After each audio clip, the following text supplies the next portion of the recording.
Ang pangalan ko ay Lin Yuan. Isang kilalang manunulat ng mga nobelang palaisipan. Ang buhay ko ay parang isang eksaktong kopya na paulit-ulit. 9:09 ng umaga. Nagsuswipe ng card papasok sa gusali. Ngiti sa reception. Magandang umaga, Ginoo Lin. 5:50 ng hapon. Dumaan sa front desk. Tumango bilang pagbati. Guro Lin, kita tayo bukas. Ang bahay ay 3.6 kilometro mula sa kumpanya. Tumagal ng 11 minuto. 3 traffic light. 3 liko. Dumating sa bahay 7:03. Magpalit ng sapatos. Ilagay ang bag. Painitin ang ready-made na pagkain. 10 oras ng gabi 1:23. Tamang oras sa kama. 3 taon na. Parang isang perpektong gumaganang makina. Walang sakit. Lubos lang naman hid. Minsan ay nagreklamo ako sa isip ko tungkol sa pagkabagot na ito. Pero kung alam ko lang ang mangyayari pagkatapos. Nangangako ako. Hindi ako magrereklamo kahit isang salita. Noong araw na iyon, lahat ay normal. Inaayos ko ang sapatos sa may pintuan. Ipinasok ang bag sa puwang ng bookshelf. May tunog ang microwave. Isa na namang pagkain na pinagsikapan. Pagkatapos kumain, pinag-iisipan ko ng mabuti ang mga eksena ng pagpatay sa nobela.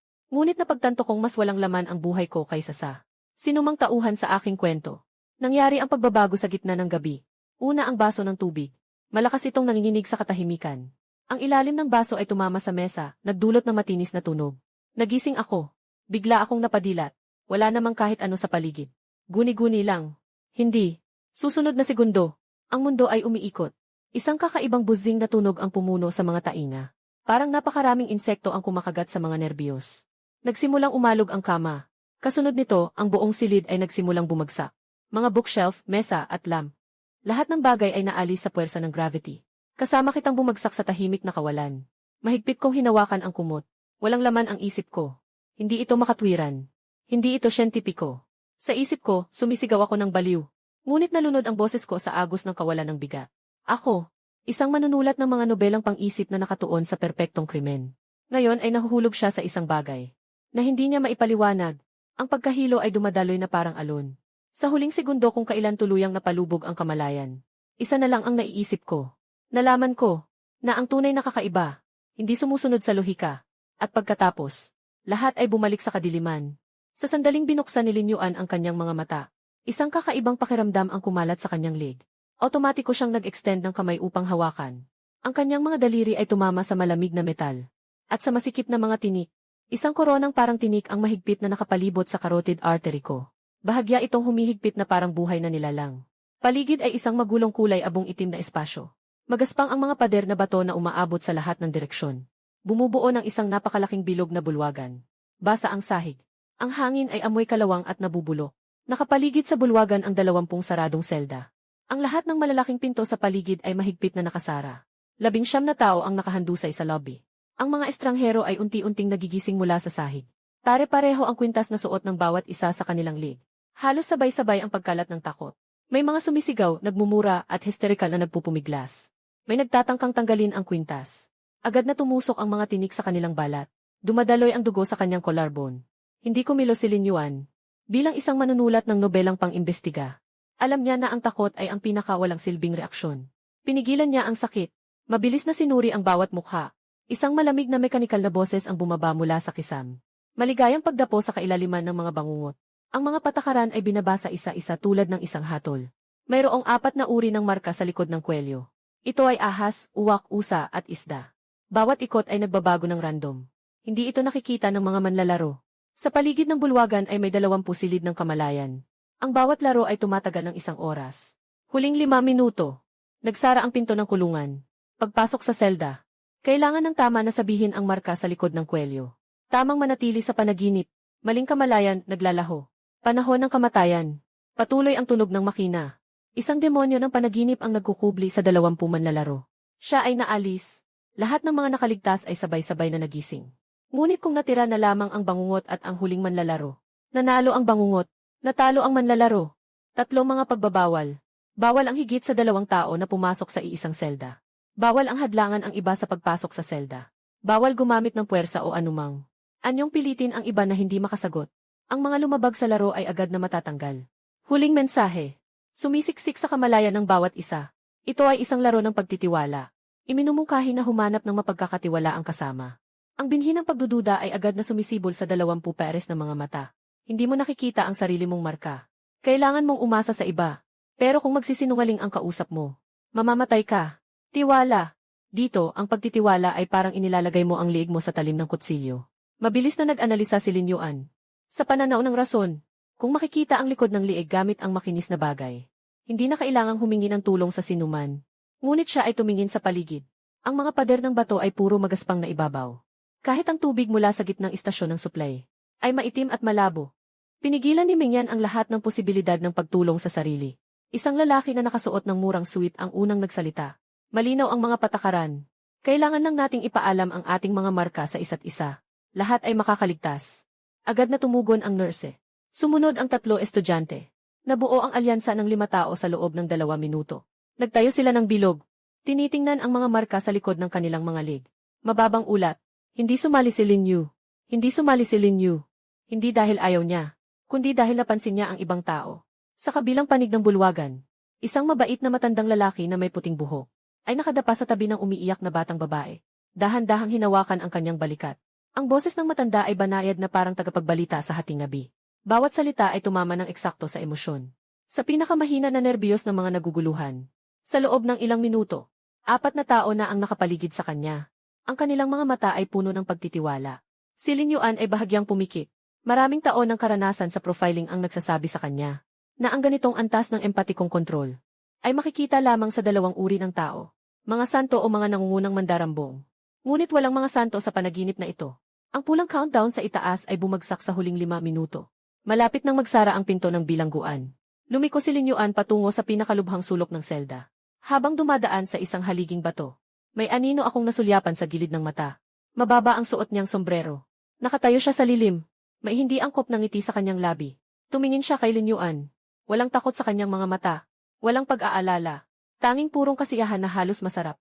Hindi mata ng biktima, kundi ng manghuli. Pumasok si Lin Yuan sa selda. Bumagsak ang batong pinto. Sa dilim, umingay ang mga makina. Pakisagot ang iyong tatak. Wala siyang kasama. Walang nagsabi sa kanya ng sagot. 4 na uri ng marka.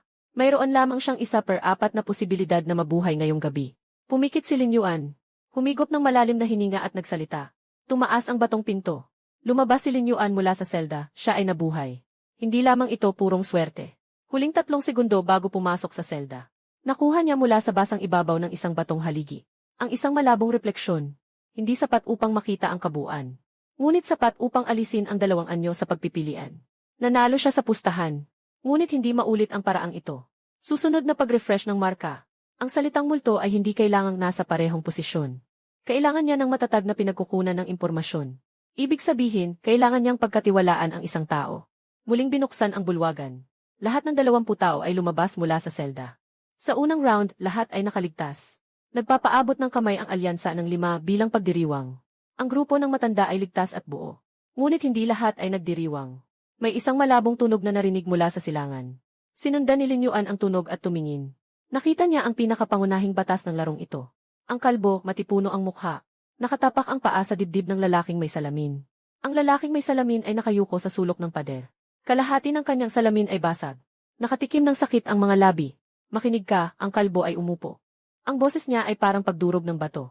Sa bawat simula ng round, ang unang bagay na dapat mong gawin ay tingnan ang likod ng aking liig. At pagkatapos ay sabihin mo sa akin. Kung magkamali ka ng kahit isang salita, babasagin ko ang bawat daliri mo. Ipapasok ka ulit sa selda para dahan-dahan mong sagutin ang mga tanong.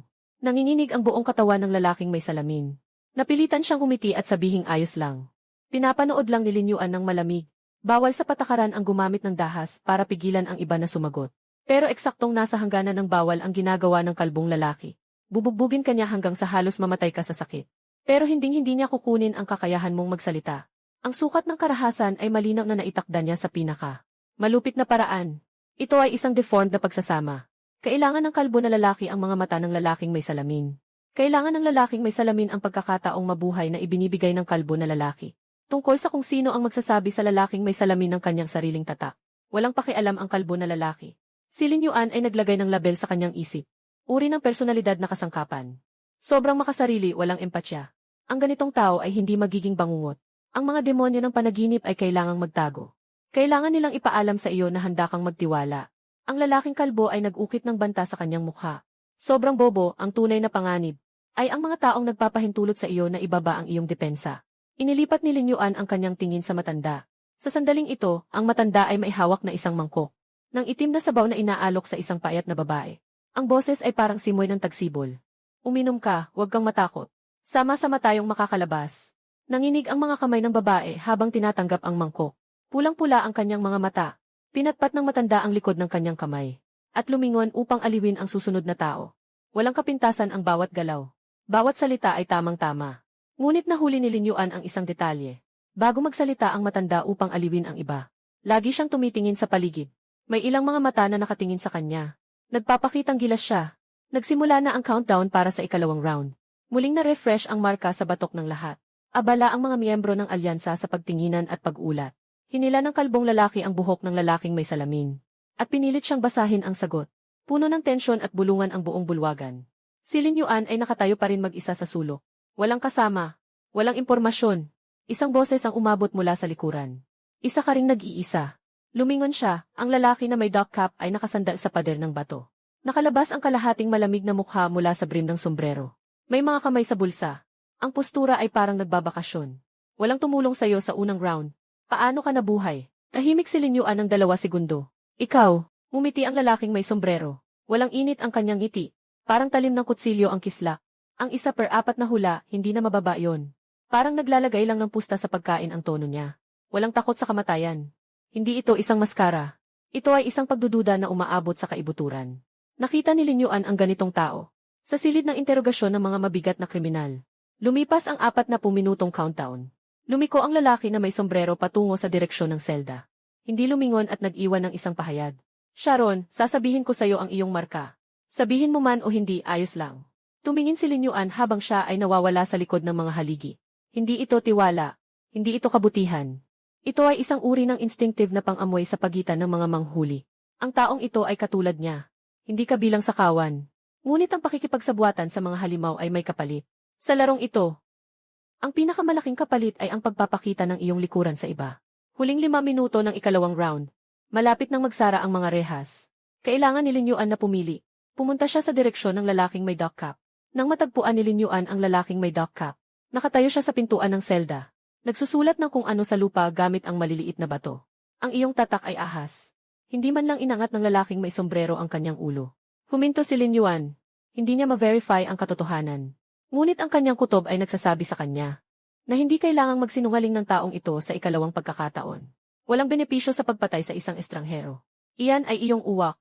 Sinabi ni Lin Yuan na ang lalaking may sombrero ay sa wakas ay tumingin pataas. Ang mga mata sa ilalim ng sombrero ay parang 2 tuyong balon. Walang pakikipagkamay sa kasunduan. Walang labis na salita. Pumasok ang 2 sa kani-kanilang selda. Nagsara ang batong pinto. Tunog ng makina. Buhat ni Lin Yuan ang ahas. Lumuwag ang tinik na kwintas at nakawala sa isang iglap. Tapos na ang ikalawang round. Buhay pa ang lahat ng 20 tao. Sa simula ng ikatlong round, tahimik nang nagbago ang layout ng bulwagan. Lumaki na sa 6 ang grupo ng matanda. Yung puting buhok na nagpakilalang pilantropo ay natapos ang isang textbook na paraan ng pagtatayo ng tiwala. Sa loob lang ng 2 round.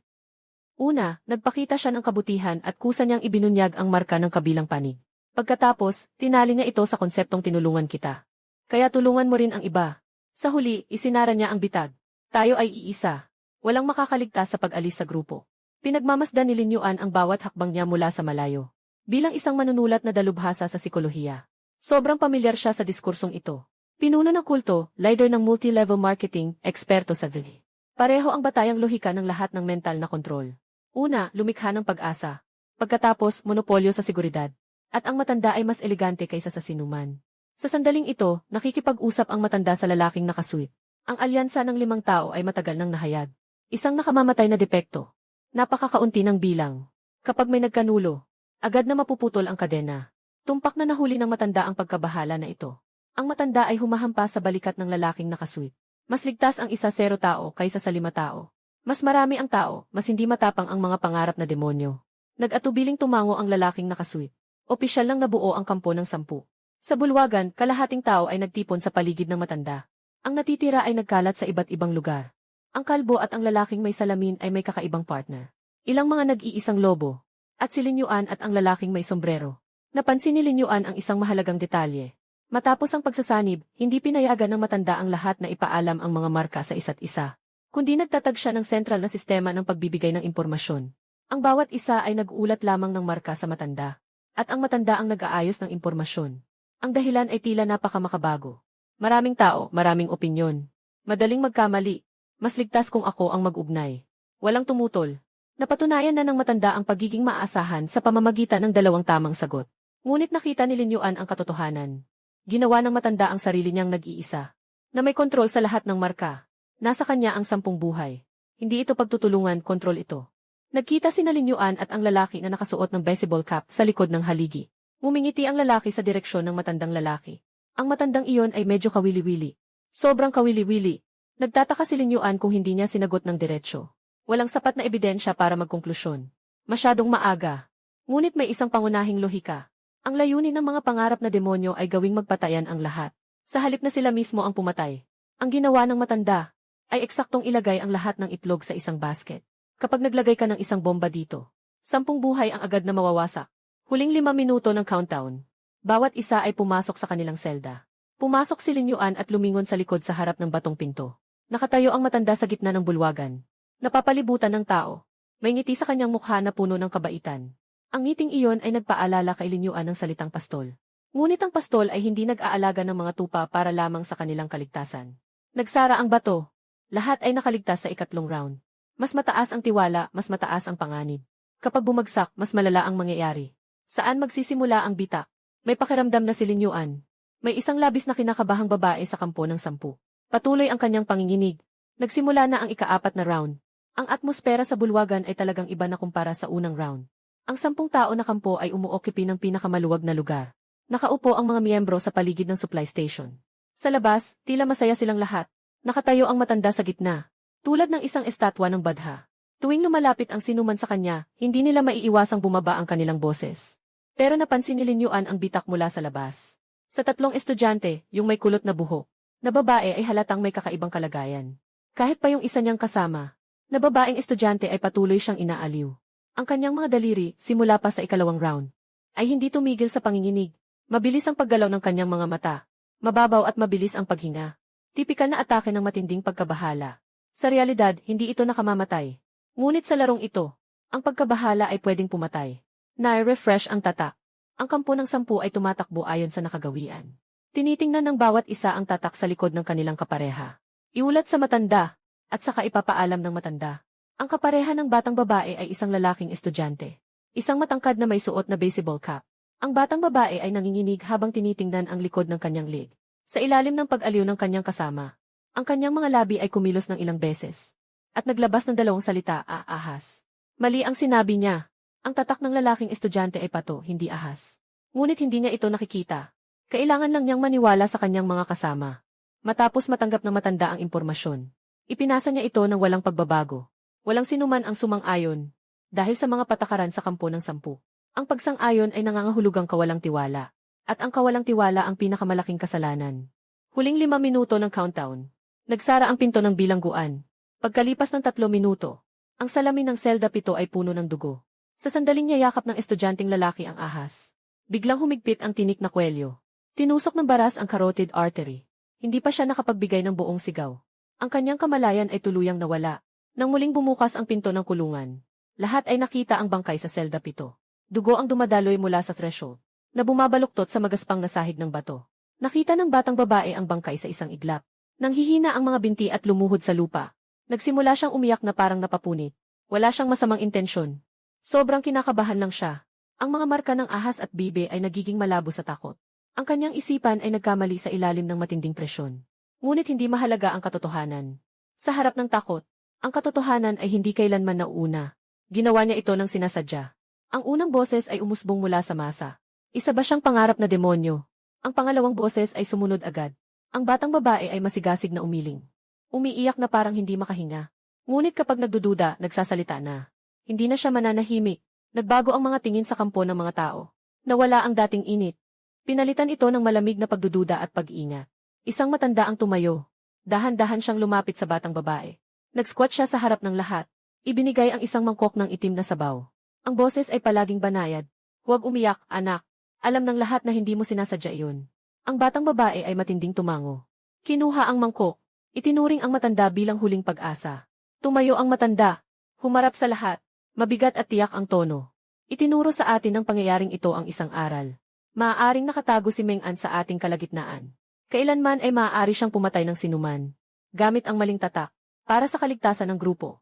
Iminumungkahi ko na kung may sinuman na pinaghihinalaan ng nakararami. Ay sama-sama tayong bigyan siya ng maling tatak.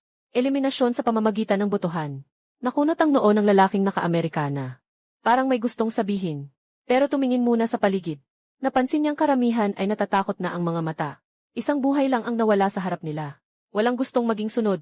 Kahit malupit ang mungkahi ng matanda. Binigyan sila ng paraan para mailabas ang kanilang takot. Basta't matanggal ang pinaghihinalaan. Ligtas na ang natitirang tao. Sumasang-ayon ako. Ang babaeng nurse ang unang nagtaas ng kamay. 1, 2, 6. Hanggang sa ang ikapitong kamay ay nanginginig na itinataas. Bahagyang tumango ang matanda. Ang liwanag ay tumutok sa babaeng nakaluhod pa rin sa sahig. Hindi siya nagbanggit ng pangalan. Ngunit lahat ay naintindihan ang tingin na iyon. Sa wakas ay tumigil na ang batang babae sa pag-iyak. Itinaas niya ang kanyang ulo. Punong-puno ng bakas ng luha ang kanyang mukha. Nakanganga siyang nagulat habang nakatingin sa isa pang estudyanteng kasama. Tahimik na kumikilos ang kanyang mga labi. Gusto niyang humingi ng tawad. Ngunit napansin niyang walang tumitingin sa kanya. Nakatayo si Lin Yuan sa malayo. Ang kanang kamay ay walang malay na nakapulupot sa kamao. Nakumpirma na niya ang isang bagay. Napakabilis ng reaksyon ng matanda. Mula nang mangyari ang insidente hanggang sa maipasa ang mekanismo ng pagboto ay hindi lalampas sa 3 minuto. Ito ay hindi isang situational na tugon. May plano na ito mula pa noon. Naghihintay siya ng pagkakataong ito. Marahil mula sa simula, naghihintay na siya sa unang taong magkakamali. Nagsimula na ang susunod na countdown. May 55 minuto pa ang babae. Kung walang gustong magsabi sa kanya ng tamang marka, walang duda na mamamatay siya. Ikalimang pag-refresh ng tatak. Nakakniel ang babae sa gitna ng bulwagan. Tumingin siya sa mga dating kasama. Walang isa man ang tumingin sa kanya. Kahit ang kaibigan niyang palaging nagpapalakas ng loob sa kanya. Nakatingin ang lalaking nakasuit sa kanyang mga sapatos. Lumiko ang nurse na babae. Mahigpit na niyayakap ang sarili. Ang natitirang mga tao ay huwag tumingin. O kaya ay umalis na lang. Nakatayo ang matanda 3 hakbang ang layo.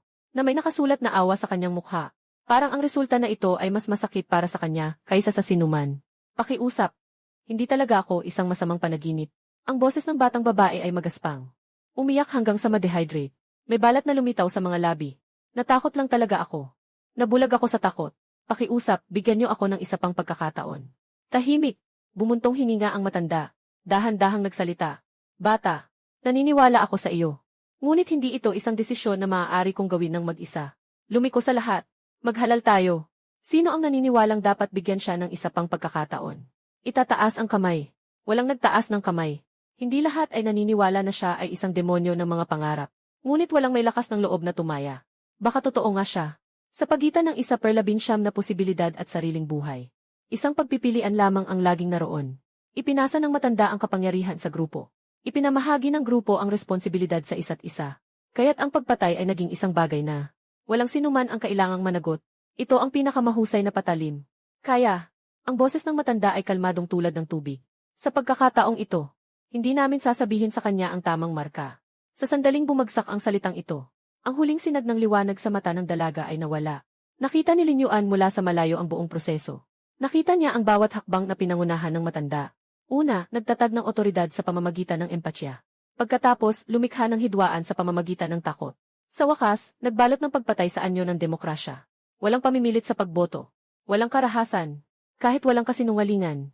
Ang bawat taong nagtaas ng kamay ay iniisip. Nagumawa sila ng makatuwirang desisyon. Pero hindi ba ito ang klasikong modelo ng kulto na nililinis ang mga hindi kasang-ayon? Isa pang estudyante sa kolehiyo. Yung babaeng nakaligtas ay nakatayo sa gilid ng grupo. Nakita niya ang pagkamatay ng kanyang kaklase. At malapit na niyang masaksihan ang pagbitay sa kanyang kasama. Ang buong tao ay parang isang pising lubid na nasa sukdulan ng pagkapunit. Lumapit ang matanda sa kanya. Hinaplos ang kanyang balikat. Kailangan mas magkaisa ang mga natira. Poprotektahan kita. Matinding tumango ang estudyanteng babae. Sa kanyang mga mata ay sumisibol ang walang kondisyong pag-asa. Tumingin si Lin Yuan sa direksyon ng matanda. Paliit ng paliit ang kawan ng tupa. Pero lalong tumitindi ang kontrol ng pastol. Lumaktaw ang countdown ng 50 minuto. Hindi na umiiyak ang dalagang hinatulan ng kamatayan. Nakasandal siya sa sulok ng dingding. Walang laman ang kanyang mga mata. Huminto si Lin Yuan nang madaanan niya ito. Madali lang siyang iligtas. Sabihin mo lang sa kanya ang tamang marka. Ngunit nangangahulugan ito ng hayagang pagtutol sa 10 tao sa kampo. Ginagawa mong susunod na target. Sinasabi ng katwiran na hindi mo dapat pakialaman. Lumuhod si Lin Yuan. Ang boses ay ibinaba sa antas na tanging dalawa lang ang makakarinig. Ang iyong marka ay usa. Biglang tumingin ang babae. Hindi makapaniwala na nakatitig ng malaki ang mga mata. Tandaan mo lang. Tumayo si Lin Yuan at umalis. Hindi lumingon. Hindi ito kabutihan. Ito ay eksperimento. Gusto niyang makita ang reaksyon ng matanda sa hindi inaasahang variable. Kung makaligtas ang babae sa round na ito, ang susunod na galaw ng matanda ay magbubunyag ng mas maraming kahinaan. Huling 5 minuto. Isinara ang pintuan ng selda. Ang bawat isa sa isa 0 katao sa kampo ay pumasok sa kani-kanilang selda. Tiyak na mamamatay ang batang babae na iyon. Pagkalipas ng 3 minuto, sabay-sabay na bumukas ang ilaw sa lahat ng selda. 18 ang nakaligtas. Walang umalis, kabilang ang batang babae. Sa sandaling bumukas ang pinto ng kulungan. Puno ng pagkalito ang mga mukha ng mga miyembro ng kampo. Bakit siya nabubuhay pa? Sino ang nagsabi sa kanya ng tamang sagot? Nag-uusap-usap ang mga tao. Muling tumataas ang takot. Nawala ang ngiti ng matanda sa loob ng 0.3 segundo. Sa loob lang ng 0.3 segundo. Pero napansin ito ni Lin Yuan. Sa sandaling iyon ng pagkawala ng kontrol. Hindi sinasadyang nahawakan ng kaliwang kamay ng matanda ang kanyang kaliwang tainga. Hindi bumilis ang tibok ng puso ni Lin Yuan. Ngunit bahagyang lumiit ang kanyang mga mata. Tanda niya ang kilos na iyon. Matapos ang ika-5 round, ang balita tungkol sa batang babae na nakaligtas ay parang isang bato na nahulog sa tahimik na tubig. Ang kampo ng 10 ay naguluhan. Ang matanda ay nagtipo ng lahat ng miyembro. Isa-isa silang tinanong kung sino ang nag-leak ng marka. 8 tao ay nagtinginan sa isa't isa. Lahat ay tumanggi. Ang matanda ay may normal na anyo. Ang boses ay nananatiling banayad. Walang anuman. Marahil tama siya sa kanyang hinala. Ang 1/4 na posibilidad ay hindi masyadong mababa. Ngunit ang kanyang tingin ay lumampas sa tao. At tumuon kay Lin Yuan sa tabi ng batong haligi. Nakatigil ng 2 segundo. Hinaharap ni Lin Yuan ang titig na iyon at hindi umiwas. Nagkatitigan ang dalawa mula sa kalahating bulwagan. Parang 2 mabangis na hayop na nag-uusisa sa teritoryo ng isa't isa sa dilim. Sa huli, unang bawiin ng matanda ang kanyang tingin. Lumiko at nagpatuloy sa pag-aliw sa mga kasapi ng kampo. Unang salpukan. Tahimik at walang ingay. Ngunit puno ng mga talim at banta. Yung batang babae na nailigtas ay hindi na bumalik sa kampo. Nakatago siya sa sulok. Hindi siya makalapit sa sinuman. At hindi rin siya makalapit kay Lin Yuan. Hindi niya alam kung sino pa ang mapagkakatiwalaan. Alam lang niyang siya ay ibang-iba sa paningin ng lahat.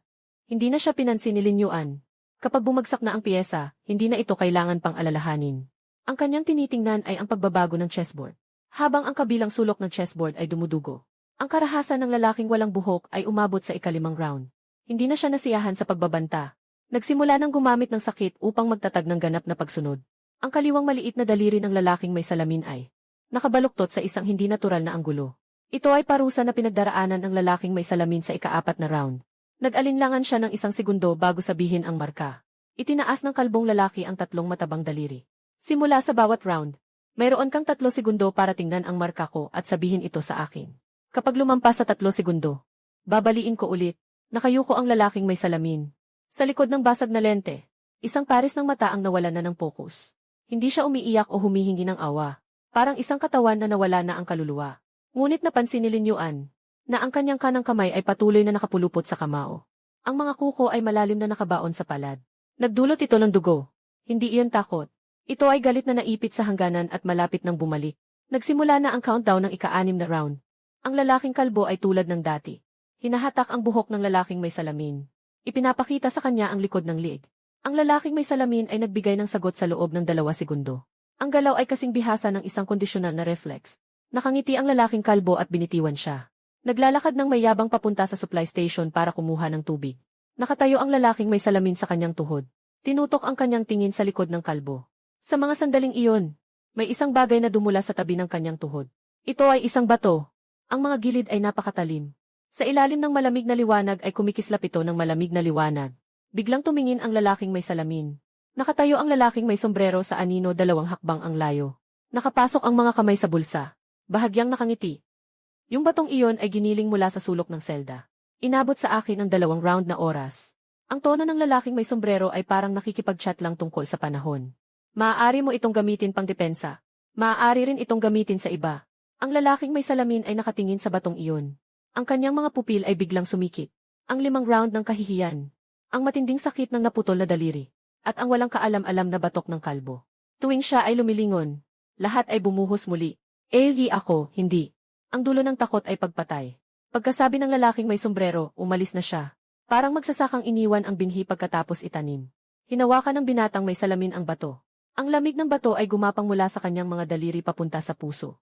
Itinago niya ang bato sa loob ng kanyang damit. Mabagal ang kanyang kilos. Mabagal na parang nagsasagawa ng isang ritual. Nakita ni Lin Yuan ang buong proseso mula sa likod ng haligi. Ngayon alam na niya kung sino ang lalaking may sombrero. Hindi siya manlalaro. Siya ay manggugulo. Hindi siya nag-apoy ng sarili. Nilagay lang niya ang pusporo sa tabi ng taong sabik na magliyab. Sa bulwagan, ang kalbo na lalaki ay nakataas ang ulo habang umiinom ng itim na sabaw. Walang kaalam-alam na may isang peres. Ng mga mata na nakatitig ng mabuti sa kanyang bato. Na may mga tingin na puno ng mga bagay na hindi pa niya naranasan. Hindi takot kundi uhaw sa dugo. May natitirang 1-0 minuto sa countdown. Nakatagilid ang bato sa tiyan ng lalaking may salamin. Na pinainit ng kanyang temperatura. Naghihintay siya sa sandali na liliko ang kalbo. Matagumpay na nalampasan ang ika-6 na round. Na-refresh ang marka sa ika-7 round. Tulad ng dati, sinabi ng binatang may salamin ang marka ng kalbong lalaki sa loob ng 3 segundo. Binanggit niya ang marka ng kalbong lalaki. Umungol ang kalbong lalaki. Mukhang nasiyahan siya. Tumalikod siya at naglakad papunta sa supply station. Hindi gumalaw ang binatang may salamin. Nakaluhod siya sa kanyang kinatatayuan. Dahan-dahan niyang ipinasok ang kanang kamay sa loob ng damit. Ang dulo ng daliri niya ay humipo sa batong. Pinainit ng kanyang katawan ng matagal.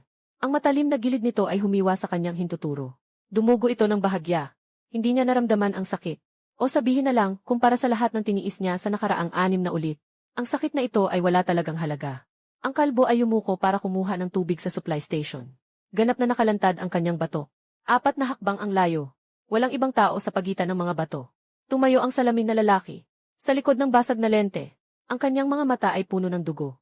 Ang mga pupil ay labis na kalmado. Ang wakas ng takot ay pagpatay. Ang pangungusap na ito ay parang isang nag-aalab na pang-akit, na tumusok sa kanyang isipan, na nagpasok ng init sa huling patong na tinatawag na katwiran. Nang siya ay kumuha ng unang hakbang, hindi siya nanginginig.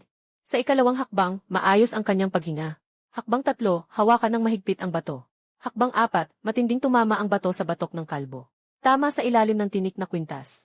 Naglabas ang kalbo ng isang ungol na parang hayop. Dumadaloy ang dugo mula sa sugat. Nabasa ang mukha ng salamin na lalaki. Gusto niyang bunutin ang bato at tumama ulit. Ngunit ang reaksyon ng kalbo ay lampas sa inaasahan. Itong matabang salarin ay tinamaan ng nakamamatay na suntok. Hindi lang bumagsak, kundi bigla siyang humarap. Isang kamay ay tinanggal ang bato. Ang isa namang kamay ay parang pangkabit. Hinawakan ang liig ng binatang may salamin. Ang binatang may salamin ay inangat mula sa lupa. Ang dalawang paa ay nakabitin. Namumula ang mukha, naging purplish na.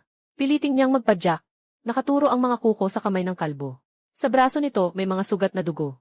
Pero nananatiling walang galaw ang kamay na iyon. Kung magtatangka ka, ang dugo sa liig ng kalbo ay parang tubig na umaagos mula sa gripo.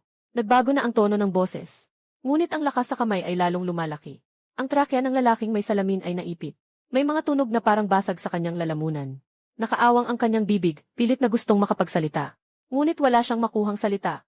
Narinig ng lahat sa bulwagan ang ingay. Lahat ay lumingon. May sumigaw. May umatras. Walang lumapit para pumigil. Nakatayo si Lin Yuan sa likod ng haliging bato. Walang pagbabago ang kanyang ekspresyon. Nagbibilang siya. 3 patakaran.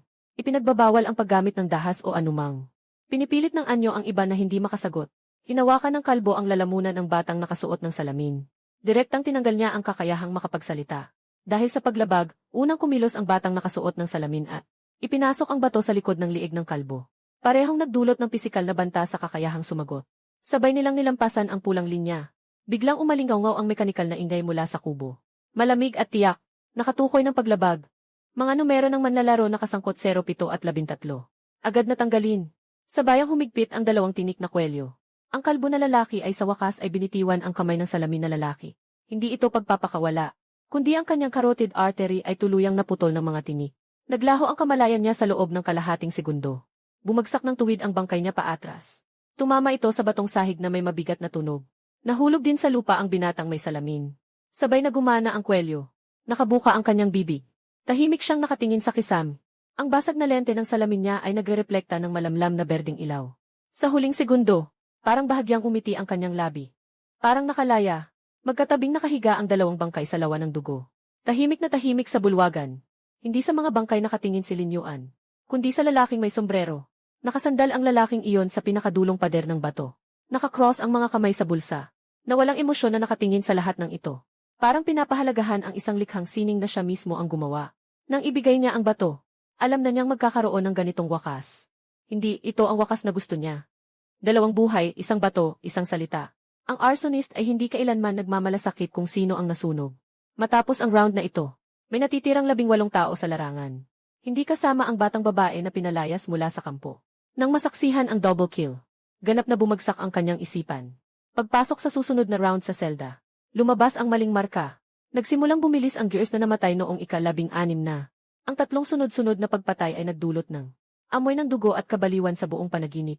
Noong ika-16 na, ang katawan ng kalbong lalaki at ng binatang may salamin ay hinila sa sulok ng bulwagan. Hanggang ngayon, walang sinuman ang naglakas loob na lumapit sa selda ng batang babae na nababaliw. Ang kamatayan ay hindi na isang abstraktong konsepto, kundi ang tuyong dugo sa salamin ng katabing selda. Sa takot, hindi lamang hindi nagwawasak, kundi lalo pang humihigpit. Ito ang epekto na nais ng matanda. Mas malaki ang banta mula sa labas. Mas umaasa ang mga tupa sa pastol. Ngunit ang gunting ng pastol ay nakataas na. Bago magsimula ang ika-7 round, tinipon ng matanda ang mga miyembro ng kampo upang umupo sa isang bilog. Mas mabigat ang kanyang boses kaysa dati. 4 na tao ang namatay sa ika-3 round. Siguradong may nagkukubli pang bangungot sa atin. Maaaring naghihintay siya na tayo'y magpabaya. At pagkatapos ay gagalaw sa susunod na round. Nagsimula nang magduda ang lahat sa isa't isa. Sa mga tao sa paligid. Sa mga tao sa tapat. Bawat mukha ay mukhang kahina-hinala. Bawat tingin ay parang may itinatagong lihim. Sa tamang pagkakataon, naglabas ang matanda ng unang kutsilyo. Napansin ko ang isang bagay. Noong nakaraang round, nag-atubiling magulat si Numero 0 Siyam ng kanyang marka ng matagal. Si Numero 0 Siyam ay isang tahimik at di masiglang ginang, na halos hindi nagsalita mula simula hanggang wakas. Bigla siyang tumingala. Pagkatapos umiling ang iba. Kitang-kita sa mukha niya ang takot. Ako, nagbabalik tanaw lang. Hindi kailangan ng alaala ng mga bangungot. Malumanay ang tinig ng matanda, ngunit nakamamatay. Dahil alam niya ang marka ng bawat isa. Pero kailangan niyang magkunwaring nagbabalik tanaw. Upang pagtakpan ang kanyang pagiging kalmado.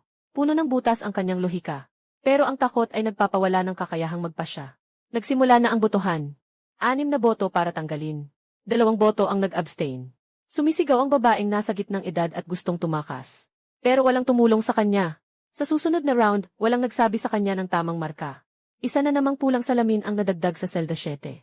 Kapag may naunang gumawa ng halimbawa, nagiging adiksyon na ang pagpatay. Sa ika-9 na round, itinuro ng matanda ang lalaking naka-Amerikana dahil mailap ang tingin nito. Todo tanggi ang lalaking naka-Amerikana. Sinabi niyang siya ang unang nagmungkahi ng pagtutulungan. Paano siya magiging demonyo sa panaginip? Sabi ng matanda na may buntong hininga. Dahil dito, ikaw ang pinakakakaiba. Kailangan ng demonyo ng panaginip na itago ang pagkatao. Ang pinakamainam na paraan ay ang unang lumabas at ipakita ang katapatan. Nawala ang lalaking nakasweet sa ika-10 round sa 6 na boto. Nawala ang nurse dahil masyado siyang malapit sa lalaking nakasweet. Sa ika-11 round, isang lalaking tahimik mula simula ay dahil ang katahimikan mismo ay kahina-hinala at nagdadala ng parusa. Sa bawat pagboto, hindi personal na nagmumungkahi ang matanda. Nakatutok lamang siya sa objetibong pagsusuri. Ang kutsilyo ay itinataas ng lahat. Ang dugo ay ibinubuhos ng lahat. Ang kanyang mga kamay ay nananatiling malinis. Tahimik na nagtatala si Lin Yuan sa paligid. Sa bawat pag-ikot ng proseso ng pagtanggal, natuklasan ng isang pattern. Ang mga target na pinipili ng matanda ay may isang karaniwang katangian. Mas mataas ang kakayahan sa malayang pag-iisip o nagkaroon ng kahit isang saglit na pagdududa. Sa otoridad ng matanda, hindi siya nag-aalis ng mga bangungot. Nagpuputol sila ng kawan ng tupa. Tinatanggal lahat ng sanga na posibleng lumaban. Ang natitira ay ang pinakamasunuring mga tupa, lalo na yung babaeng estudyante. Pagkatapos ng ika-12 na round, 8 na lang ang natira sa laro. Sa kampo ng 10, natira lang ang matanda at yung babaeng estudyanteng lubos ng na-brainwash. Ang natitirang mga miyembro ay namatay lahat dahil sa panloob na paglilinis. Mga nurse na lalaki't babae na nakasweet. 3 nag-iisang manlalaro. Isa-isa silang bumagsak sa ilalim ng voting machine. Nakakatawa. Hanggang sa kamatayan, hindi nila alam kung sila ba ipinatay ng Dream Demon o ng mga dating kasamahan na pinagkatiwalaan nila. Ang sagot ay pareho. Malinaw na ang komposisyon ng natitirang 8 tao. Matandang lalaki, estudyanteng babae, si Lin Yuan, lalaking may duck cap at si Shura. At 4 na tao na palaging nasa labas ng kampo. Si Lin Yuan ay nakasandal sa haligi. Tumingin sa mga bakanting selda sa bulwagan. 20 selda. 12 sa mga salamin ay may tuyong dugo. Sa puntong ito ng laro, wala pang ni isang tao ang pinatay mismo ng bangungot. Nakaupo lang siya sa gitna ng karamihan. At nakangiting pinapanood ang mga tupa na sila-sila ang nagkakagatan sa lid. Lumapit si Shura sa tabi ni Lin Yuan. Magkatabi silang tumayo. Sabay na napatingin ang kanilang mga mata sa matanda. Siguradong siya iyon. Tinanong ni Xulu o si Lin Yuan pero hindi siya agad sumagot. May kulang pa sa huling bahagi ng chain ng ebidensya. Pero alam niya, sa mga susunod na round, bibilisan ng matanda ang paghuli. 8 ang masyadong marami. Kailangan ng matanda na bawasan ito hanggang maging isa sa isa na lang. Doon lang magsisimula ang tunay na katapusan ng bangungot. Hintayin pa natin si Lin Yuan magsalita sa isang round. Sa ika-13 round, sinimula ng matanda ang paglilinis ng mga independenteng manlalaro. 4 na manlalarong naglalagi sa labas ng kampo. Sila ang huling balakid ng matanda. Wala silang organisasyon. Wala silang alyansa. Umaasa lang sila sa marupok na pansamantalang kasunduan sa isa't isa para mabuhay. Sa round na ito, ikaw ang bahala sa pagbantay sa marka ko. Sa susunod, tutulungan kita. Hindi kailangan ng tagapagtanggol na kumilos. Kailangan lang putulin ang kanilang ugnayan sa kalakalan. Napakadaling paraan. Pinapapunta niya ang isang estudyanteng babae na makipag-ugnayan sa isa sa mga nag-iisa. Isang guro na kalalakihan. Tapat ang tingin ng estudyanteng babae. Nanginginig ang boses. Sinasabi na hindi na siya makatiis sa kampo. Gusto nang umalis sa matanda. Nakiusap sa guro na lalaki na tulungan siya. Nag-atubiling nag-isip ang guro na lalaki. Sumang-ayon na isama siya sa kanyang pansamantalang network ng kalakalan. Sa susunod na pagkakataon, bumalik ang estudyanteng babae sa tabi ng matanda. Dala ang estruktura ng kalakalan ng mga tao. Sino ang nakipag-ugnayan sa sino? Sino ang umaasa sa sino? Ngumiti ang matanda at tumango. Parang isang general na tumanggap ng mapa ng labanan. Ika-14 na ikot. Sadyang nagbigay ang matanda ng maling marka sa guro. Nang magdilim ang ilaw sa selda 14 na, muling nawala ang isang buhay sa pagkakasakal ng tinik na kwintas. At ang kasosyo ng guro. Isang batang chef. Nawala ng tanging pinagkukunan ng impormasyon. Napipilitang hulaan sa susunod na round. 1 per 4 na posibilidad ay hindi pabor sa kanya. 2 tao ang naalis sa 2 round. 6 na tao ang natitira. Ika-15 round. Ang ikatlong malayang tao ay kusang lumapit sa matanda. Lumuhod siya at nakiusap na sumali sa kampo. Maawain siyang inalalayan ng matanda. Tinapik ang kanyang balikat at sinabi, "Dapat ka nang dumating noon pa. Tayo ay isang pamilya." Kinagabihan, ang taong iyon ay tinanggal sa botohan. Ang dahilan ay huli na siyang sumali. Pinagdudahan ang kanyang motibo. Natitirang 5 tao. Matandang lalaki, estudyanteng babae si Lin Yuan. Shura at ang huling nag-iisang tao. Isang payat na otaku. Bago magsimula ang ika-16 na round, naiintindihan ng payat na otaku ang kanyang sitwasyon. Pumunta siya sa gitna ng bulwagan. Harap sa lahat. Paos ang boses pero malinaw. Bulag kayong lahat. Ang bangungot ay naroon mula simula hanggang dulo. Pumatay siya ng 15 tao sa harap ninyo. Nakikinig pa rin kayo sa kanya. Itinuro niya ang matanda. Walang pagbabago ang ekspresyon ng matanda. Mahinang napabuntong hininga lang siya. Sobrang natakot siya. Nagsimula siyang magsalita ng wala sa sarili. Huwag kayong maapektuhan. Agad namang sumang-ayon ang babaeng estudyante. Siya talaga ang demonyo sa panaginip. Gusto niyang pag-awayin tayo. Walang duda ang resulta ng botohan. Bago pumasok sa selda ang payat na dalagang mahilig sa bahay. Lumingon siya kay Lin Yuan. Walang paghingi ng saklolo sa kanyang mga mata. Tanging walang katapusang pagod at bahagyang pagkadismaya lamang ang naroon. Isinara ang selda. Namatay ang ilaw. 4 na lang ang natira. Pagkatapos ng ika-16 na round, lumapit si Xuluo kay Lin Yuan. Nakatayo silang dalawa sa pinakaliblib na sulok. Nakatalikod sa pader ng bato. Tumutok sa direksyon ng matandang lalaki at ng estudyanteng babae sa bulwagan. Naghihintay pa. Sa unang pagkakataon, may pang-udyok sa tono ni Shura. Wala nang paghihintay. Sabi ni Lin Yuan. Siya iyon. Katibayan. Tuwing bago siya magpakita ng marka sa selda. Lagi niyang hinahawakan ang kaliwang tainga niya. Sa unang 10 round, walang mintis. Napataas ng kilay si Shura. Nagpatuloy si Lin Yuan. May tinatago siya sa kaliwang tainga niya. Siya ang bumuo ng panaginip na ito. Hindi niya kailangan ng iba para sabihin sa kanya ang marka. May sarili siyang paraan ng pagkuha ng impormasyon. Ang kilos na iyon ay isang hindi sinasadyang kumpirmasyon. Parang pagdila mo sa labi bago ka pumatay ng tao. Huwag mong itanggi. Dinilaan mo ang labi mo bago mo ibigay ang bato kay kuya na may salamin. Hindi itinanggi ni Shura. Sa halip, umiti siya. Isang malamig ngunit papuring ngiti. Kung ganon, patay na lang siya. Madali lang gisingin ang lahat. Sa susunod na round, bigyan siya ng maling marka. Umiling si Lin Yuan. Masyado siyang pinadali niyan. Sandaling nagyelong ang ngiti ni Shura. Pagkatapos, unti-unti itong lumawak. Naging isang mas mapanganib na kurba. Naintindihan niya ang ibig sabihin ni Lin Yuan. Mas kawili-wili ka kaysa sa inaasahan ko. Umabot si Asura ng kamay. Tumingin si Lin Yuan sa kamay na iyon. Huminto ng 2 segundo. Hinawakan ito. 2 manghuli na hindi kabilang sa kawan. Nagawa sa ika-16 na ikot sa anino. Ang isang kasunduan na lampas sa mabuti at masama. Ang kasunduang ito ay may isang layunin lamang. Hindi upang patayin ang pangarap na demonyo, kundi upang gawin siyang mas masahol pa sa kamatayan. 17 ikot. 4 na tao na lamang ang natitira sa laro. 20 selda. 16 na nasalamin na may nakadikit na dugo. Ang bulwagan ay maluwang na parang libingan. Kalahati pa ng supply ang natitira. Sapat na ito para magtagal ng mahabang panahon. Ang oras ay nasa panig ng mas matyagang tao. Ang matanda ay nakaupo sa gitna. Ang estudyanteng babae ay nakadikit sa kanyang tagiliran. Si Lin Yuan at si Shura ay nakatayo sa kabila. 4 na tao ang bumubuo ng tahimik na pagtutunggali. Pumasok na sa gitnang yugto ng laro. Kailangan lamang ng matanda na alisin ang 2 tao. At iwanan ang pinakasunod-sunuran na estudyanteng babae. Upang makumpleto ang isang one-on-one na pagsipsip. Ngunit hindi kailanman nahikayat sina Lin Yuan at Shura ng anumang salita.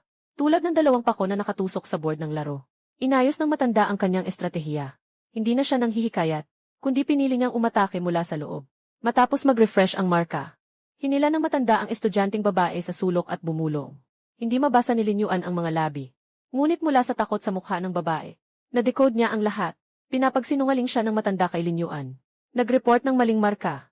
Pumatay gamit ang tiwala. Pagkalipas ng ilang sandali, lumapit ang babaeng estudyante kay Lin Yuan. Matigas ang kanyang mga hakbang. Naninigas ang mga kasukasuan. Nanginginig ang boses. Yung marka mo, tinignan ko na ahas iyon. Tumingin si Lin Yuan sa kanya. Hindi niya sinira ang kasinungalingan. Tahimik lang siyang nagsalita, at sinabi ang isang bagay na nagpatigil sa dalaga. Ang iyong marka ay usa.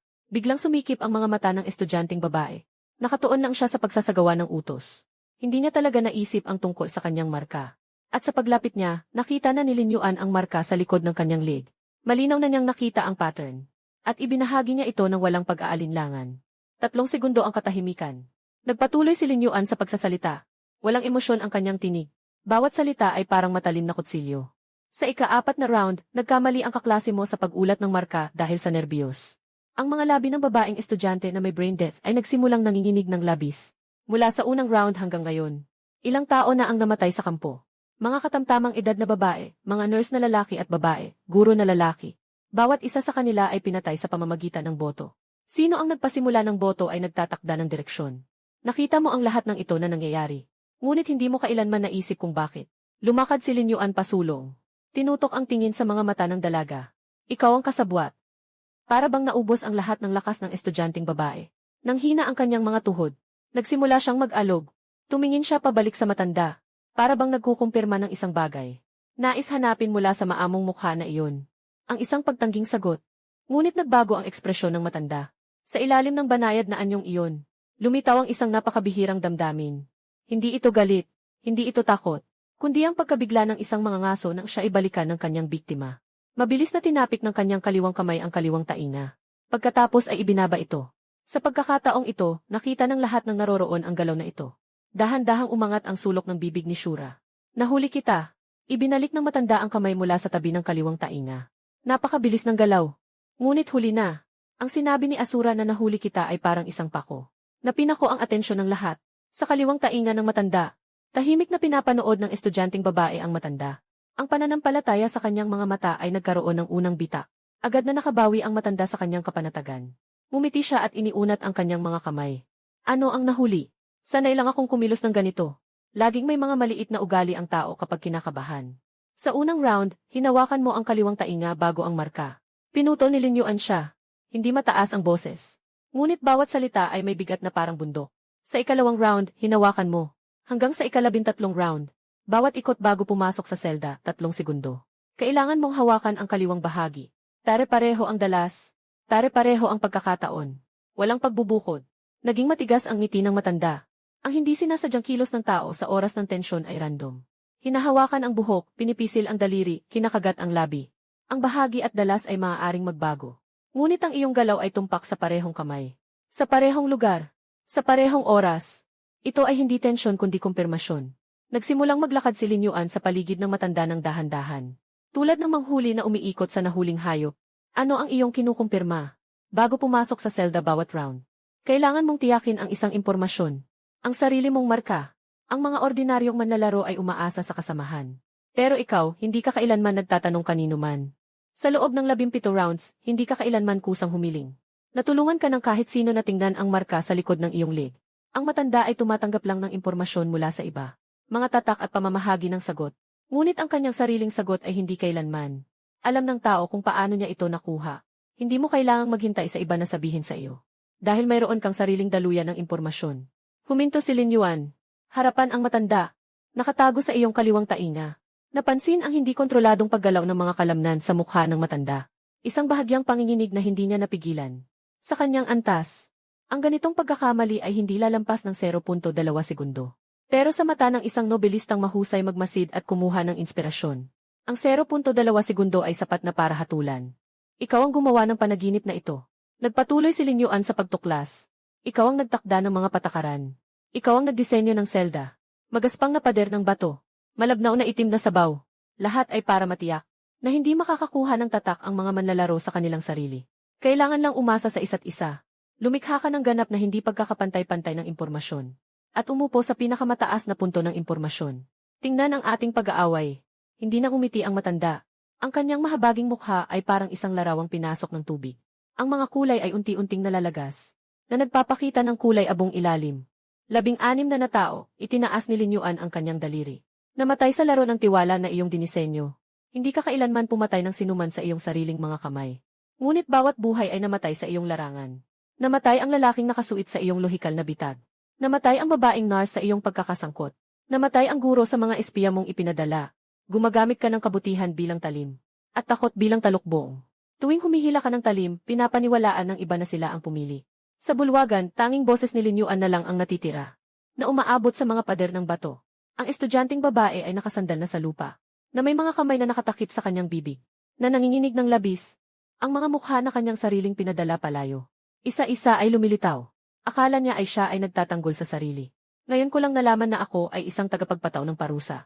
Ang walang kamalay-malay na kutsilyo sa entablado. Tahimik ang matanda ng mahabang panahon. Pagkatapos ay nagsimula siyang pumalakpak. Mabagal at isa-isa ang mga palakpak. Umaabot sa malawak na bulwagan. Parang kumakatok sa takip ng kabaong. Ganap na nagbago ang tinig ng matanda. Dahan-dahang nawala. Pinalitan ito ng isang malamig na pagtingin mula sa itaas. Ikaw ay isang manunulat, di ba? Napansin kita mula sa unang round. May mali sa iyong mga mata. Ang mga mata ng buhay ay may takot. Sa iyo, wala. Itinaas niya ang kaliwang kamay. Ipinapasok ang hintuturo sa kaliwang tainga. Kinuha ang isang butil na kasing laki ng bigas na itim na butil. Nakahawak sa palad.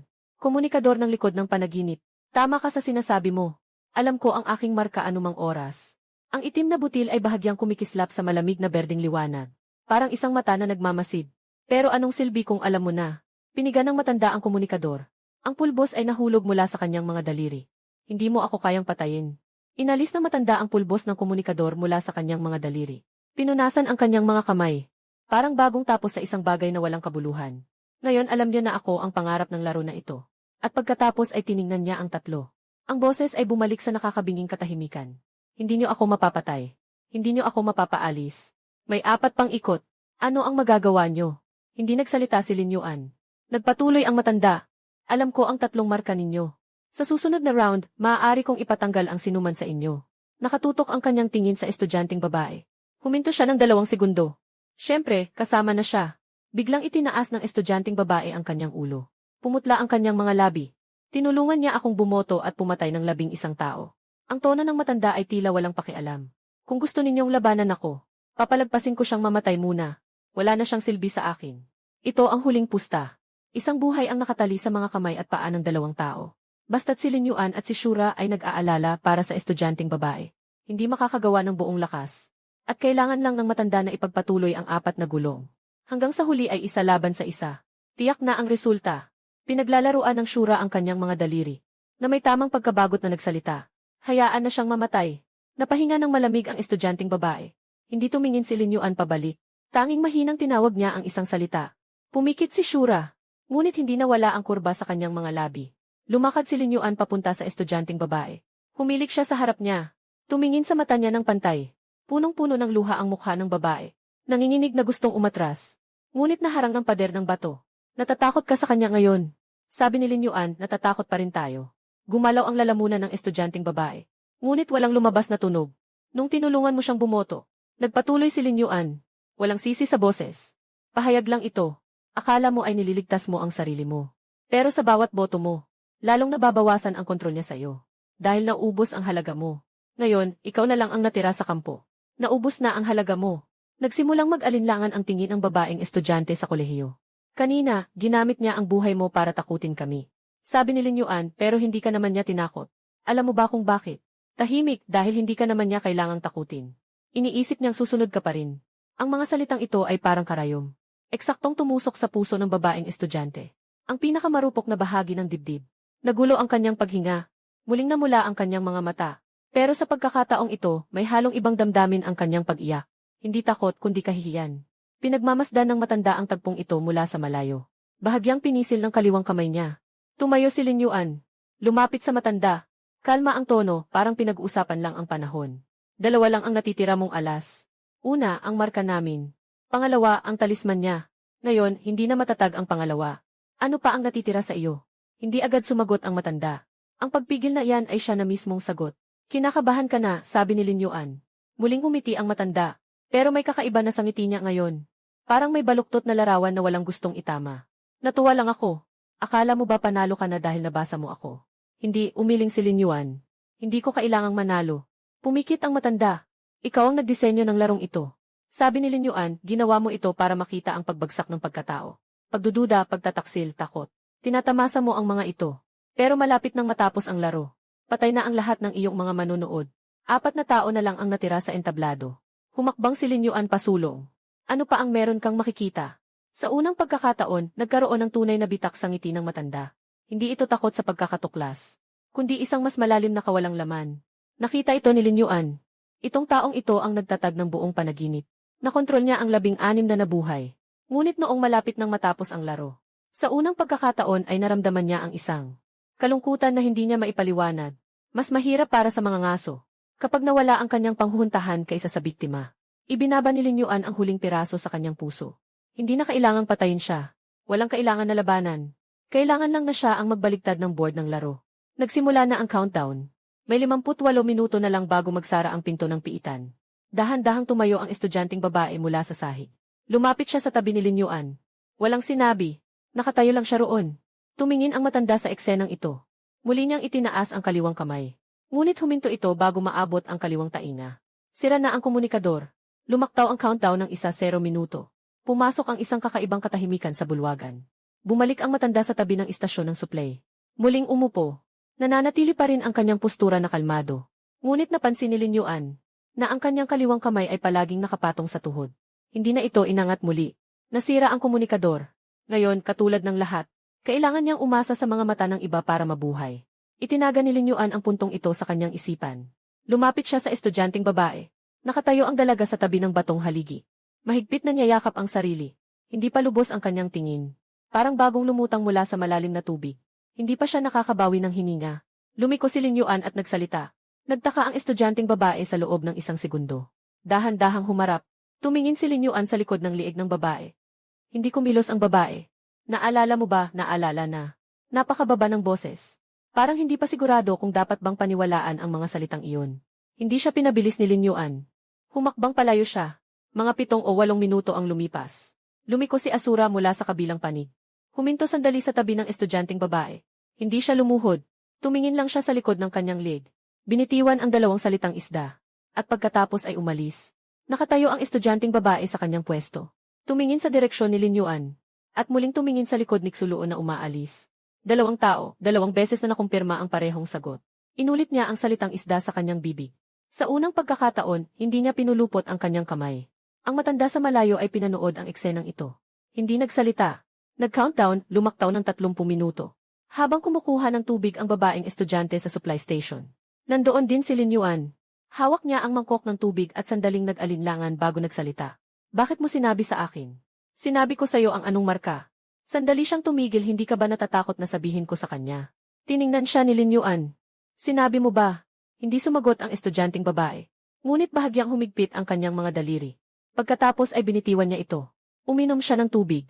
Hindi na nanginginig ang mangkok ng tubig sa kanyang kamay. Bahagya na lamang itong umuuga. Kinuha ni Lin Yuan ang kanyang mangkok ng tubig. Bumaling siya at nagbigay ng isang pahayag bago umalis. Sa susunod na round, ikaw na mismo ang magtanong kay Shura para makumpirma. Hindi mo na kailangang tanungin ako. Tumingala ang babaeng estudyante na parang may gustong sabihin. Pero malayo na si Lin Yuan. Nakatayo siya sa tabi ng supply station. Nakatitig siya sa madilim at malabong sabaw sa mangkok ng tubig, tulala. 16 na tao ang namatay. Ang mga mukha ng mga binoto niya. Mga lalaki at babae na nurse sa suite, guro. Si Zhang Zhang ay lumalabas mula sa kanyang alaala. Malinaw na nagpapalakas ng kanyang tiyan. Akala niya ay nagsisurvive siya. Sabi ni Linya na siya ay isang tagapagpahirap, parang isang kutsilyo sa entablado. 2 pahayag. Hindi niya alam kung alin ang totoo. Marahil pareho silang totoo. Huling 5 minuto ng countdown. Malapit nang magsara ang selda. Ang babaeng estudyante ay papalapit kay Shura. Mas matatag na ang kanyang mga hakbang kaysa dati. Pero huminto pa rin siya 2 hakbang ang layo mula sa kanya. Mahinang-mahina ang kanyang boses. Pwede mo ba akong tulungan tingnan ito? Hindi lumingon si Shura. Umiwas lang siya ng kaunti. Para makita niya ang marka sa likod ng kanyang leg. Ang estudyanteng babae ay nagulat. Tumango si Shura bilang pagtanggap. Hindi na nag-usap pa ang dalawa. Pumasok siya sa selda. Bumagsak ang batong pinto. Sa dilim, umingay ang makina. Pakiusap, sabihin mo ng malakas ang iyong marka ng isda. Sandaling lumuwag ang koronang tinik. Muling bumukas ang pinto ng selda. 4 na tao ang lahat ay buhay. Lumabas ang matanda mula sa selda. Unang tumingin ang kanyang mga mata sa babaeng estudyante sa kolehiyo. Katulad ng dati, lumitaw ang kanyang maamong ngiti. Tinitigan siya ng babaeng estudyante. Hindi na siya yumuko tulad ng dati. Hindi rin siya lumapit. Tumayo lang siya sa kinatatayuan at tumingin pabalik sa kanya. Ang ngiti ng matanda ay tumagal ng 3 segundo. Pagkatapos, inalis niya ang tingin. Nakatayo si Lin Yuan sa tabi ng haligi. Pinagmasdan niya ang detaling ito. Natapos na ang unang hakbang. Nai-refresh ang marka. Nagsimula na ang ika-18 na round. Ang matanda ay kusang lumapit sa babaeng estudyante sa kolehiyo. Bumalik ang kanyang boses sa pamilyar na init. Ako ang titingin para sa iyo sa round na ito. Hindi agad lumingon ang babaeng estudyante. Nag-antay siya ng 1 segundo bago humarap. Tumingin ang matanda sa likod ng kanyang liig at nagsabing, ahas. Bumunot ang estudyanteng babae. Walang salitang salamat. Nakita ni Lin Yuan ang eksenang ito mula sa 3 hakbang ang layo. Pagkatapos umalis ang matanda, lumapit siya. At bumulong sa kanyang tainga ng 2 salita, uwak. Bahagyang humigpit ang daliri ng estudyanteng babae. Hindi siya lumingon. Tumayo si Lin Yuan sa kanyang tabi. Hindi mataas o mababa ang boses. Parang nag-uusap tungkol sa isang bagay na wala namang kinalaman sa kanya. Sa ika-4 na round, nagkamali ang iyong kaklase sa pag-ulat ng tatak. Ang unang tao sa kampo ay namatay. Ano ang ginawa niya noon? Ang estudyanteng babae na si Chen Mo. Tumayo siya upang pangunahan ang pagboto. Ginawa niyang batas ang takot ng lahat. Sinabi ni Lin Yuan na namatay ang kaklase mo nang hindi higit sa 5 minuto. Agad niyang ginawang kutsilyo ang buhay na iyon. Kumilos ang lalamunan ng estudyanteng babae. Sa ika-6 na round, ang babaeng nasa gitnang edad ay naalis sa boto. Ang dahilan ay nag-atubiling mag-ulat ng marka ng masyadong matagal. Nagpatuloy si Lin Yuan. Naalala mo ba kung ano ang sinabi niya noon? Sinabi niyang nagbabalik tanaw lamang siya. Ang boses ng estudyanteng babae ay napakatahimik, di ba? At sinabi niya na hindi kailangan ng mga pangarap na alalahanin. Tumigil si Lin Yuan sandali. Walang anumang lohika sa pahayag na iyon. Ngunit naniwala ang lahat. Walang tinutulan ang estudyanteng babae. Ang lalaki na nakasuit ang unang nagmungkahi ng pagtutulungan. Namatay sa ika-9 na round. Ang babaeng nurse ay sumunod sa kanya mula sa unang round. Namatay sa ika-10 round. Tinatanggap ka ng guro upang maging espiya. Namatay sa ika-14 na round. Lumiko si Lin Yuan upang tingnan siya. Napansin mo ba ang isang pattern? Dahan-dahang itinaas ng estudyanteng babae ang kanyang ulo. Lahat ng namatay ay nasa isang tao na naging kapaki-pakinabang sa kanya sa isang punto. Sabi ni Lin Yuan, kapag wala ng silbi, mamamatay. Tahimik ang bulwagan, tanging tunog ng tubig mula sa supply station sa malayo ang naririnig. Nakaupo ang matanda sa tabi ng batong pader. Hindi siya tumitingin dito. Pero ang posisyon ng kanyang balikat ay nagpapakitang nakikinig siya. Hindi binaba ni Lin Yuan ang kanyang boses. May silbi ka pa ba sa kanya ngayon? Hindi sumagot ang estudyanteng babae. Ngunit nagbago ang kanyang tingin. Hindi ito pagkasira. Ito ay isang mabagal at mabigat na bagay na nahuhulog. Naisip niya ang ikalawang pag-ikot ng matanda. Ang sinabi noong una siyang hinawakan sa balikat. Poprotektahan kita. Noon, naramdaman niyang siya ay maisuporta. Parang ang taong nalunod ay humahawak sa isang bagay. Ngayon alam niyang hindi iyon life buoy kundi lambat. Nagkunwari siyang walang nangyayari at naglakad patungo sa supply station para kumuha ng tubig. Habang dumadaan sa tabi ng matanda, umangat ang matanda at ngumiti sa kanya. Ngumiti rin siya, at pagkatapos ay nagpatuloy sa paglakad. Hindi huminto. Ang ngiti ng matanda ay nanatili sa likod niya ng 2 segundo. Dahan-dahang naglaho. Ang countdown ay lumaktaw ng 40 minuto. Isang estudyanteng babae ang may dalang mangkok ng tubig na lumapit. Sa sulok kung saan naroon sina Lin Yuan at Shura. Tumigil siya sa isang hakbang ang layo mula sa dalawa. Walang sinasabi. Nakatayo lang siya roon. Tumingin siksulo sa kanya ng bahagya. Hindi niya pinalayas ang tao. Tahimik din si Lin Yuan. 3 tao ang nakatayo sa ganyan. Nakaharap sa likod ng matanda. Tinitingnan ng matanda ang eksenang ito mula sa malayo. Dahan-dahan niyang pinulupot ang kanyang kaliwang kamay at binitiwan. Nagsalita siya, ang boses ay nananatiling maayos. Akala niyo inanalo na kayo dahil magkakasama kayo. Walang sumagot sa kanya. Ang katahimikan na ito ay mas makapangyarihan kaysa sa anumang pagtutol. Sa unang pagkakataon sa larong ito, naramdaman ng matanda ang isang banyagang sitwasyon. Hindi siya ang may kontrol sa sitwasyon. Siya ay naiiwan sa labas. Huling 5 minuto ng countdown. Nagsara ang pinto ng bilangguan. Pumasok ang 4 na tao sa kanilang mga selda. Bumalik ang matanda at tumingin sandali bago pumasok sa batong pinto. Walang tao sa bulwagan. Tanging mga mansa ng dugo at katahimikan ang natira. Pumasok siya sa selda. Nagsara ang batong pinto. Sa dilim, umingay ang mga makina. Pakiusap, sagutin ang iyong tatak. Tahimik ang matanda ng 3 segundo. Walang komunikasyon. Walang sinuman ang nagsabi sa kanya ng sagot. Nagsimula na ang ika-19 na ikot ng pag-refresh ng tatak. Ang 3 laban sa isa ay opisyal nang nabuo sa sandaling ito. Nakatayo ang matanda sa gitna ng bulwagan. Tumingin sa paligid. Sa unang pagkakataon, walang nahanap na maaaring gamitin na suporta. Walang kawan. Walang takot na maaaring pasiklabin. Walang bihag na maaaring takutin. Lahat ng kanyang mga kasangkapan ay nasa nakaraan. Sa 18 gulong, isa-isa itong naubos. Ngayon, nakatayo dito, tanging balat na lamang ang natira. Lumapit si Linyuan sa kanyang harapan. Ang marka mo ay usa. Hindi gumalaw ang matanda. Kung masasagot mo ng tama sa selda, mabubuhay ka. Sabi ni Linyuan, ikaw ang gumawa ng mga patakaran. Mas alam mo ito kaysa kanino man. Malinaw ang ibig sabihin ng linyang ito. Hindi ka namin hahayaang mamatay sa loob ng selda. Mabubuhay ka. Buhay sa bawat ikot. Buhay ng matagal. Naiintindihan ng matanda. Sa unang pagkakataon, lumabas ang kanyang mga mata. Ng isang bagay na mahirap tukuyin. Hindi takot. Mas malalim kaysa sa takot. Lumabas ang asura mula sa likod ng haligi. Hinawakan ng isang piraso ng matulis na bato sa kanyang palad at sinuri ito. Sabi niya, sapat na ang 55 minuto. Nakatutok ang tingin ng matanda sa piraso ng batong iyon. Huminto siya ng 2 segundo at inalis ang tingin. Lumabag kayo sa mga patakaran. Sabi niya, matatapos ang laro. Ika-8 patakaran. Sinabi ni Linyuan na ipinagbabawal ang paggamit ng puwersa upang pilitin ang iba na hindi makasagot. Siya ay nag-atubiling sandali. Basta't makakapagsalita ka, hindi ito labag. Ito ang pinakatumpak na butas sa orihinal na mga patakaran. Na iniwan ng matanda, saktan hanggang sa hindi na makayanan. Ngunit hindi kailanman pipigilan ang pagsasalita. Noong panahon na iyon, ginamit ng kalbong lalaki ang patakarang ito para pahirapan ang lalaking may salamin. Ngayon, ang parehong kutsilyo ay nagbago ng direksyon. Pumikit at muling dumilat ang matanda. Muling lumitaw ang karaniwang ngiti sa kanyang mukha. Ngunit sa pagkakataong ito, walang laman ang ngiting iyon. Nakakatuwa, sabi niya. Ayaw na ni Shura na pakinggan pa ang kanyang sinasabi. Sa susunod na 55 minuto, 2 uri lang ng tunog ang salit-salitang maririnig sa bulwagan. Ang kalmadong pagtatanong ni Shura. At putol-putol ang sagot ng matanda.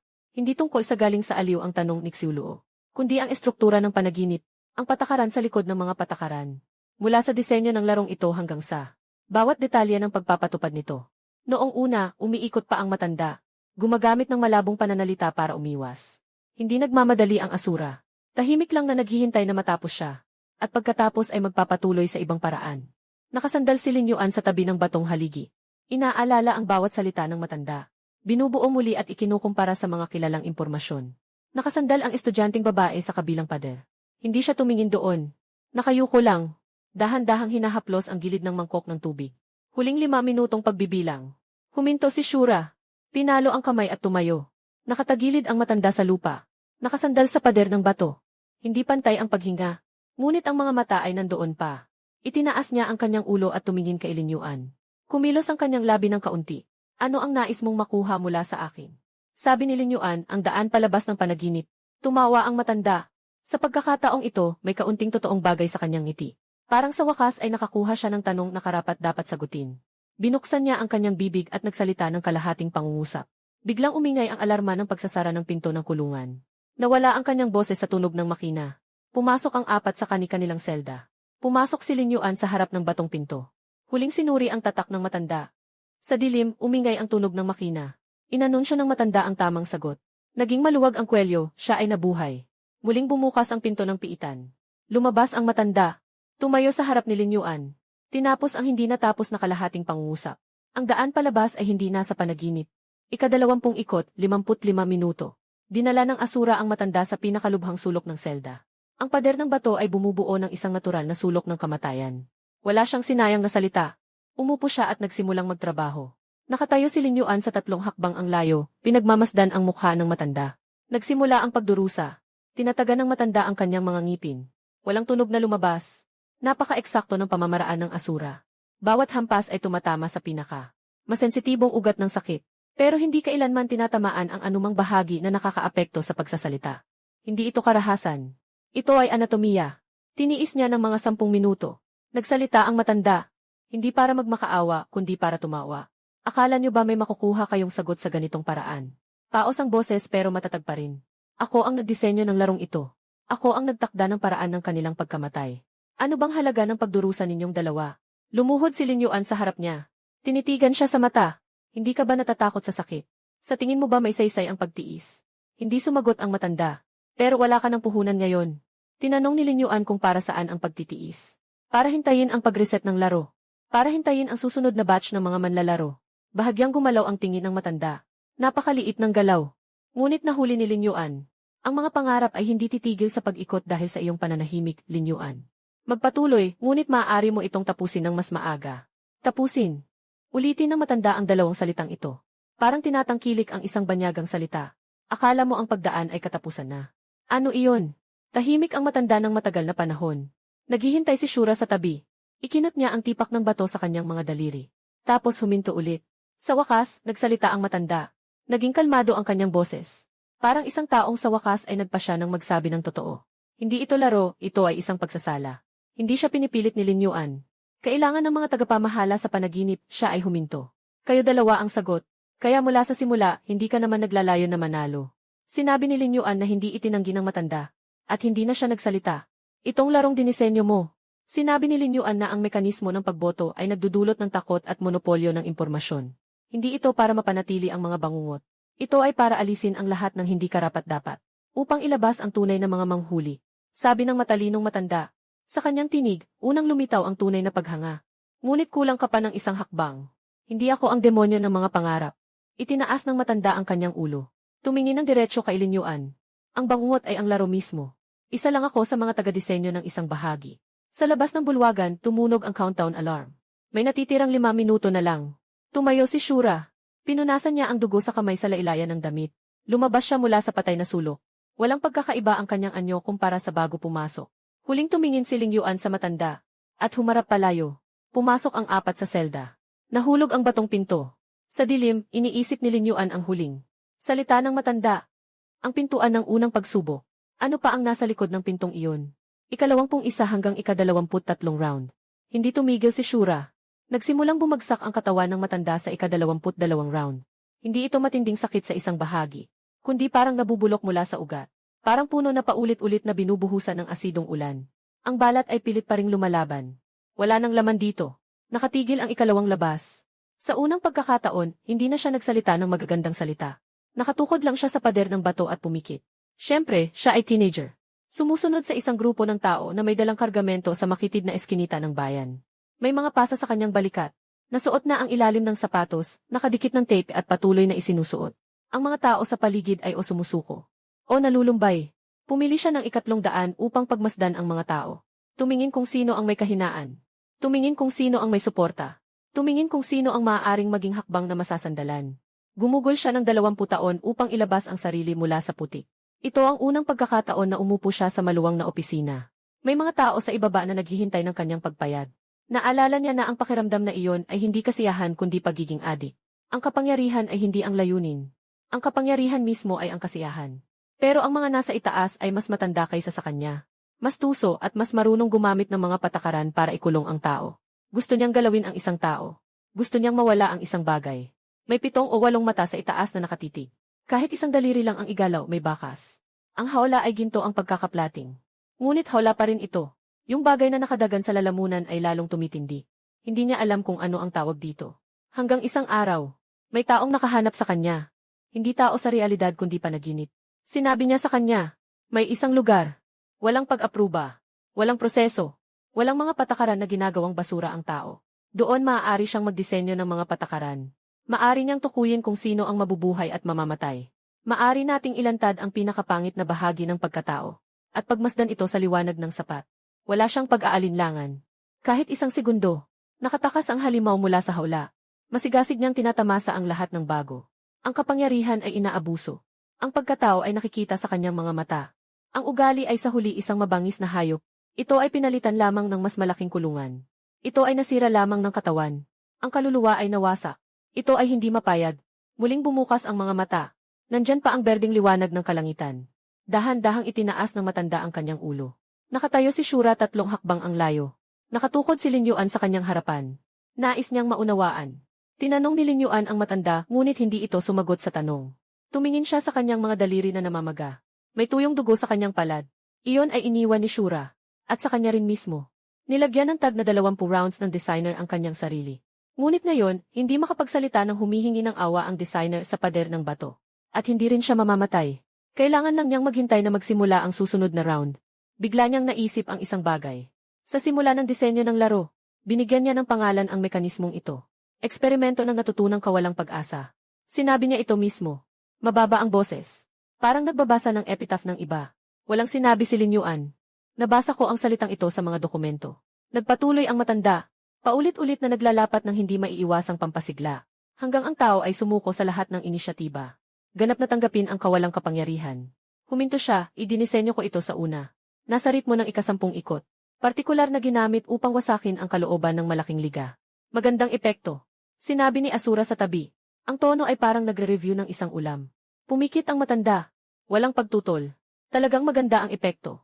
Sinubukan niya mismo. Nag-alarma ang countdown. Huling 5 minuto. Tumayo si Lin Yuan. Papunta sa harap ng selda. Lumingon siya at nagsabi ng isang pangungusap. Hindi malakas ang tunog. Pero parang pako na tumama sa pader ng bato. Sabi mo, isa ka lang sa mga taga-disenyo ng isa sa mga pagsubok. Tinanong ni Lin Yuan kung sino ang nagdisenyo ng susunod na pagsubok. Bumukas ang mga mata ng matanda. Kumilos ang kanyang mga labi. Ngunit walang tunog na lumabas. Ngunit sa unang pagkakataon, ang kanyang ekspresyon. May isang bagong bagay na lumitaw. Hindi ito kawalang pag-asa kundi takot. Nagsimula na ang ika-24 na pag-ikot ng tatak. Nakasandal ang matanda sa pader ng bato. Hindi na kailangan pang kumilos ng Asura. Matapos ang 3 pag-ikot, ang kanyang katawan ang gumawa ng desisyon para sa kanya. Hindi na niya kayang tiisin. 4 na lang kami sa bulwagan. Tahimik na parang tuyong balon. Kumuha ng tubig si Shura sa supply station. Nakatalikod siya sa amin. Sa pagitan ng sandaling iyon, lumapit ang babaeng estudyante mula sa direksyon ng batong pader. Dumaan siya sa tabi ni Lin Yuan. Hindi mailarawan ang ekspresyon sa kanyang mukha. Hindi ito pag-alis. Hindi rin ito kalungkutan. Parang natapos mo na ang isang bagay na matagal mo nang dapat ginawa. Tumingin si Lin Yuan sa kanya at nagsalita. Napakababa ng boses. Alam mo kung ano ang ibig sabihin nito. Alam kong hindi ka lang ang tanging opsyon. Sabi ni Lin Yuan, pero kung gusto mo, ito ang pinakamalinis na paraan. Tahimik na tumango ang estudyanteng babae sa loob ng ilang segundo. Lumiko si Lin Yuan patungo sa matanda at lumapit, yumuko. Tumingin sa kanyang malabong mga mata. Ang iyong tatak ay isda. Hindi agad sumagot ang matanda. Tumingin siya kay Lin Yuan. Parang tinitiyak kung totoo ang sinabi niya. Parang kinukumpirma kung siya ay. May dahilan bang alalahanin ang totoo o hindi? Bakit mo ako sinabihan? Tanong niya na may mahinang boses. Dahil ikaw ang pumili. Sabi ni Lin Yuan, hindi kami ang pumatay sa iyo. Ikaw ang nagpasya kung aalis o hindi. Pumikit ang matanda. Ang countdown sa bulwagan ay patuloy na tumatakbo. Ang malamig na berdeng ilaw ay nagpapahaba sa mga anino ng 4 na tao. Bumalik na si Asura. Naklining sa haligi. Walang sinasabi. Tanging nakatingin lamang dito. Ang matanda ay umupo sa pader ng bato ng matagal. Naalala niya ang mga eksena sa lumilipad na ilaw. Makitid na mga eskinita sa loob ng lungsod. Gintong hawla. Sanggang olibo mula sa panaginip. Akala niya ay natagpuan na niya. Ang isang lugar na walang limitasyon. Ngunit natuklasan niyang isa lamang itong ibang anyo ng pagkakakulong. At sa pagkakataong ito, wala nang labasan. Hindi makamatay. Wala nang pag-asang mabuhay. Ito ang sitwasyong siya mismo ang nagdisenyo para sa iba. Huling 5 minuto. Malapit nang magsara ang selda. Isa-isang naglakad ang 4 papunta sa kani-kanilang selda. Tumayo ang matanda. Mabagal ang kanyang mga hakbang. Parang isang taong matagal nang naglalakad at sa wakas ay nagpasya ng tumigil. Pumasok siya sa selda. Nagsara ang batong pinto. Sa dilim, narinig ang tunog ng makina. Pakisagot ang iyong tatak. Tahimik ng buong 4 na segundo. Biglang humigpit ang tinik na kwintas. Pumasok ang mga tinik sa ugat ng lid. Walang paglaban. Walang sigaw ng paghihirap. Muling narinig ang tunog ng makina sa dam. Ngayon, iba na ang tono nito. Parang may matagal nang natutulog na sistema ang nag-activate. Ang bangungot ay natanggal na. Sabay-sabay na nakatapos ang mga natirang manlalaro. Bukas na ang lahat ng selda. Lumabas si Lin Yuan mula sa selda. nakatayo sa maluwang na bulwagan. Nandoon pa rin ang mga dugong letra sa salamin ng kwarto 16 na. Marami pang natirang itim na sabaw sa supply station. Lahat ay eksaktong kapareho ng 24 na round na nakalipas. Pero parang lahat ay nagbago na. Lumapit si Shura sa tabi niya. Magkatabi silang nakatayo. Walang sinuman ang nagsalita. At saka ang ilaw ng kupola ay nagsimulang magbago ng kulay. Mula sa madilim na berde patungo sa maputlang pula. May lumitaw na mga bitak sa pader na bato na hindi pa kailanman nakita. Parang may isang bagay na sumusubok na pumutok mula sa loob. Tinutukan ni Lin Yuan ang bitak na iyon, na may bahagyang nakakunot na noo. Sinabi ng matanda, siya lamang ang isa sa mga taga-disenyo ng pagsubok. Lumalawak ang bitak, ganap ng bumukas ang bitak. Ang makitid na puwang ay parang talim. Hinahati ang gray na espasyo sa dalawa. Pumapasok ang malamig na liwanag. Parang ang hangin ay nagiging mabigat. Sa bulwagan, walang palatandaan na aalis sina Lin Yuan at Shura. Dalawa silang nakatayo sa gilid ng bitak. Tahimik ang kanilang mga likod. Para bang ang kanilang mga mata ay lampas na sa mundong malapit ng mabasag. Tumalikod sila sa babaeng estudyante sa kolehiyo. Mabagal ngunit makahulugan ang kanilang tinig. Sabihin mo sa akin, ang nararamdaman mo ay hindi na basta-basta kahinaan. Nagsalita si Lin Yuan. Hindi sumagot ang babaeng estudyante. Mahinang nagsalita si Lin Yuan. Patuloy na lumalapit. Ginamit mo ang napakaraming banayad na kilos ng katawan.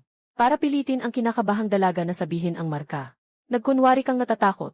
Nagkunwari kang kailangan ng proteksyon. Lahat ng ito para akitin ang matanda. Lumapit din si Shura. Idinagdag niya na sa bawat pagkakataon ng iyong kahinaan. Mas lalo kang pinagkakatiwalaan ng matanda. At bago pa man magbago ng ugali ang matanda at magtanggal. Ikaw ang huling nakipag-usap sa kanya. Hindi ka isang piyesa. Mas mapanganib ka kaysa iniisip ng iba. Ang tinutukoy na tao ay nanatiling tahimik. Dahan-dahan lang siyang naglakad. Ngunit ang kanyang postura ay mas matatag kaysa sinuman. Wala siyang pinagtanggol, kundi dahan-dahang lumingon. Ang kanyang tingin ay tumago sa hangin. Nahulog sa grupong hinahatak ng wasak na realidad. Ang kanyang mga mata ay nakatago sa refleksyon ng lente. Nagbabalik ng mga pira-pirasong liwanag at anino. Walang nakakita ng mga kalkulasyon at lihim na nakatago sa loob nito. Ang mundong ito ay hindi kasing simple ng nakikita ninyo. Sa wakas ay mahinang sinabi niya, hindi ako ang mahina sa kwento. At hindi rin ako ganap na biktima. Si Lin Yuan ay may matalim na tingin na parang kutsilyo. Halos gusto ko nang tumago sa mapanimdim na patong na iyon, upang makita ang kanyang tunay na pagkatao. Ngunit kahit sa isang saglit na pagliko niya, sa refleksyon ng lente, ang makikita lang ay malamig na kawalan. Tahimik si Shura sandali. Mahinang sinabi niya na mas malalim ang kanyang mga lihim kaysa sa mga bangungot. Ang mahabang tunog ng hangin mula sa bitak. Parang bulong ng napakaraming sikreto. Nagkatitigan ang tatlo, parang isang apoy na hindi gumagalaw. Lahat ng sagot ay nakabitin doon. Sa lente na sumasalamin sa basag na mundo, naghihintay ng isang sandali ng pagsabog. Parang natigil ang oras sa hangin. At ang estudyanteng babae ay tahimik na tumingin sa kanila. Ang salamin ay kumikislap ng huling sinag ng liwanag.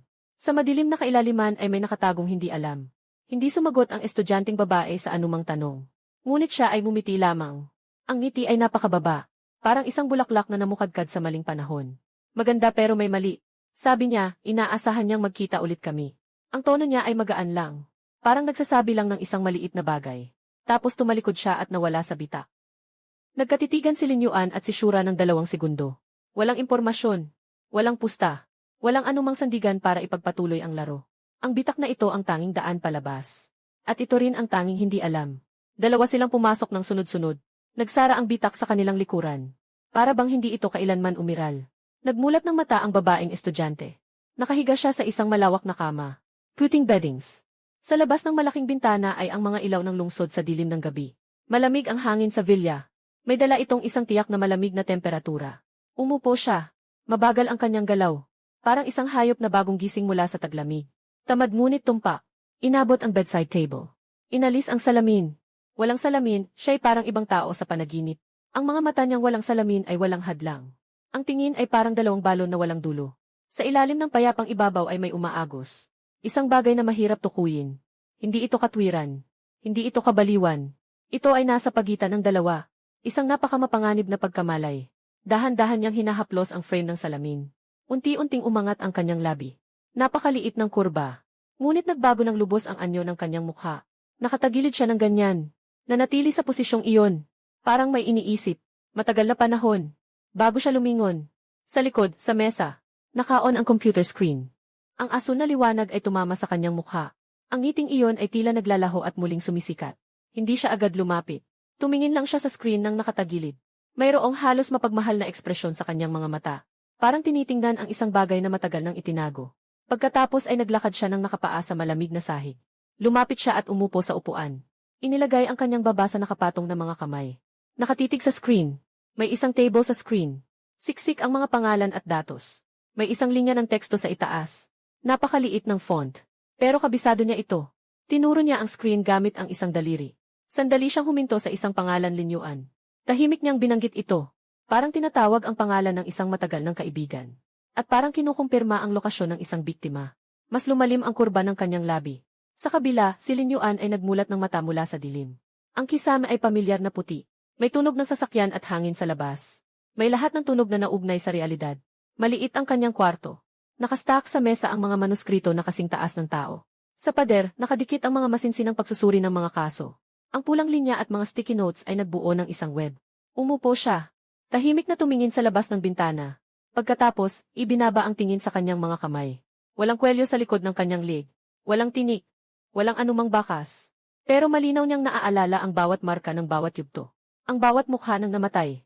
At ang huling sinabi ng matanda. Isa lang siya sa mga taga-disenyo ng isang yugto. Tumayo si Linyuan at lumapit sa mesa. May nadagdag sa ibabaw ng mesa. Isang sobre na hindi pa nabuksan. Walang nagpadala sa sobre. 4 na salita lamang. Binabati kita sa pagdaan.